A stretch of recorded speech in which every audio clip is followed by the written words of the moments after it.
Hey everyone, welcome back to a new series. It's July and we are moving from our Warrior series, which we will be coming back to eventually, and now we're going to move into a different type of series. I want to welcome you to the 23rd Blueprint series. 23rd Blueprint series. A lot of us have heard of Psalm 23. The Lord is my shepherd, I shall not want.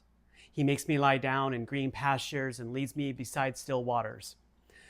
Every one of us probably has some form of recollection when it comes to Psalm 23. We've heard it at funerals, we've heard it from relatives and friends, maybe we've even read the scripture ourselves. What I want to propose to you during this series is that it's more than just poetry. This is about tapping into a prophetic blueprint, understanding the blessing that God has intended for each and every single one of us as followers of Jesus. It reminds us about his provision and his power and how he takes care of us every step of the way. This whole entire series, we're going to break down literally verse by verse. In today's session, we're going to give a brief overview of what you can expect with a smidge of application. And then in the following weeks, we're going to break down each verse for you and give you an activation that you're going to carry out for the remainder of that week. So I want to encourage you to buckle up and get set because we're going to take a journey through Psalm 23. My hopes is that you will begin to tap into the prophetic, to the provision, and the blessing of the Good Shepherd Jesus as we go through the 23rd blueprint of Psalm 23.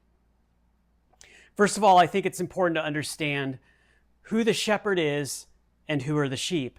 Psalm 23, 1 through 2. The Lord is my shepherd, I shall not want. This is all about trusting Jesus. And I know you're probably saying, well, Jason, duh, I already know who the shepherd is and I know who the sheep are. I could understand that. However, sometimes we forget the placement of the shepherd and the sheep. How many times have maybe you tried to take the rod or the staff from the shepherd and try to lead the shepherd versus the shepherd leading you? As I dug into Psalm 23, I began to realize that there was several different types of themes that began to unravel that I've never seen before. One was understanding that Jesus is a good shepherd. He's not just a shepherd who has to do his job or he's just destined to deal with us. He's the good shepherd. He actually enjoys taking care of us as his flock. He delights in guarding and watching over us and providing for us and leading us where we need to go. I think that's beautiful because a lot of times we don't think of a shepherd as somebody who's gentle, lowly, servant-minded. We kind of see him with the crook of the staff. However, we're going to dig down into what that staff with a hook looks like and what about their rod and the staff and what does each one represent.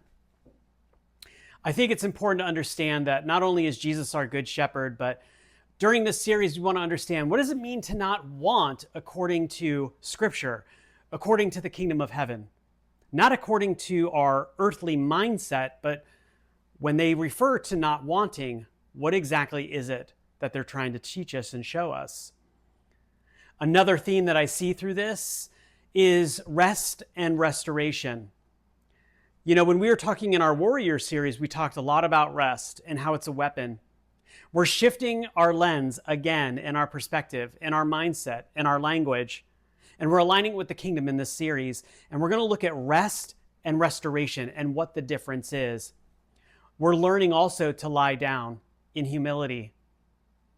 We're learning what it means to be beside still waters and why God wants to calm our soul in this series.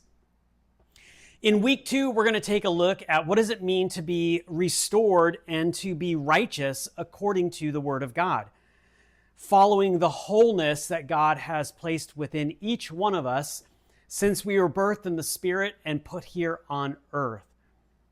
I love that Psalm 23 is all about soul restoration.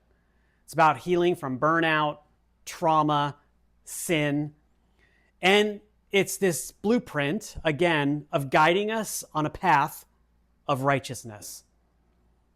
It's about learning to live with his namesake and reflecting on his glory.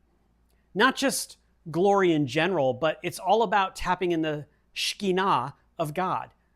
Some of us have heard it mispronounced as Shekinah, but actually in Hebrew it's called Shekinah, but encountering the glory of God. And understanding how Jesus is our way, he's our truth, and he is our life. In week 3, we're going to dig into what does it mean to be fearless in the valley, that dark place. And in Psalm 23, what is the blueprint that God lays out for us and the tools and the resources of understanding how do we journey through the valley? And where is God's presence when we're facing pain or we're in the thick of it? We're going to revisit what that rod and that staff means and what they look like and how it's designed for correction and protection and guidance. And it's not exactly what you may think it's used for when it comes to us as followers of Jesus.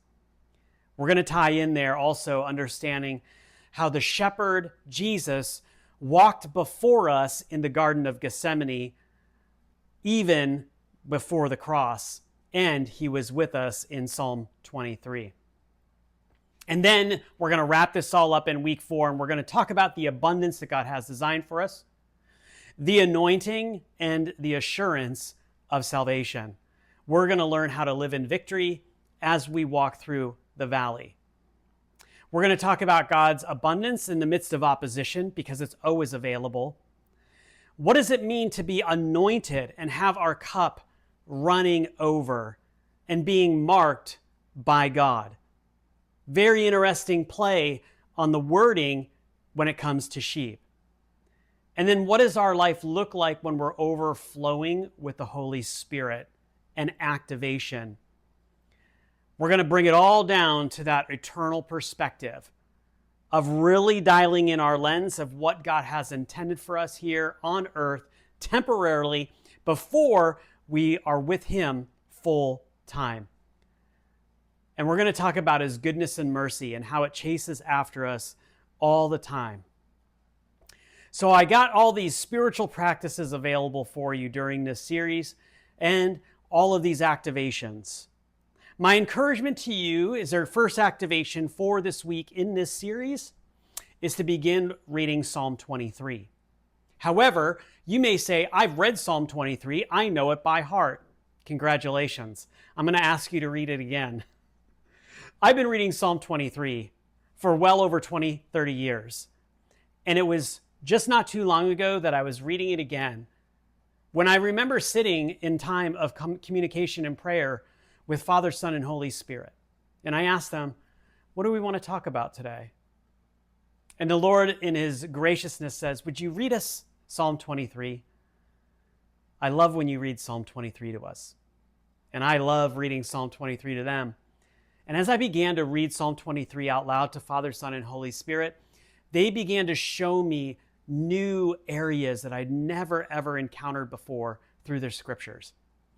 And I am guaranteeing the same thing's going to happen for you as you embark on this series of Psalm 23. That's why I want you to read it again.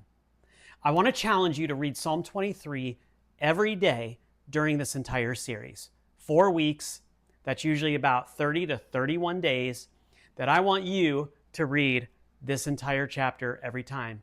It's short, it's minimal, but here's the other part of the challenge. Instead of just reading Psalm 23 in that same version that you keep reading it in, New Living Translation, NIV,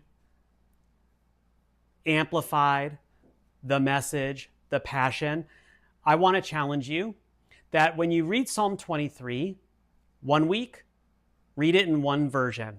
The following week, pick a new version and read it. And I want you to begin to pick up the little gems, the little jewels that are sticking out to you in each version and how it's being written, and see what God begins to do. Finally, the tail end of the challenge is I want you to begin praying through Psalm 23 if you haven't. I want you to make Psalm 23 a personal prayer. I just don't want you to read it and check the box. I want you to read it. I want you to mine for those gems, for those jewels, and I want you to begin to pray it according to your life. It's amazing when we pray Scripture, because once we start praying Scripture, we actually start praying the will of God. Fascinating how that works. I'm excited for this series on Psalm 23. I hope you're just as excited. We're going to dig in, so be watching for next week as we break this down and we start to go into Psalm 23 verse by verse. But until then, you've got your own work to do. So let's get to it, and we'll see you here soon on Bea.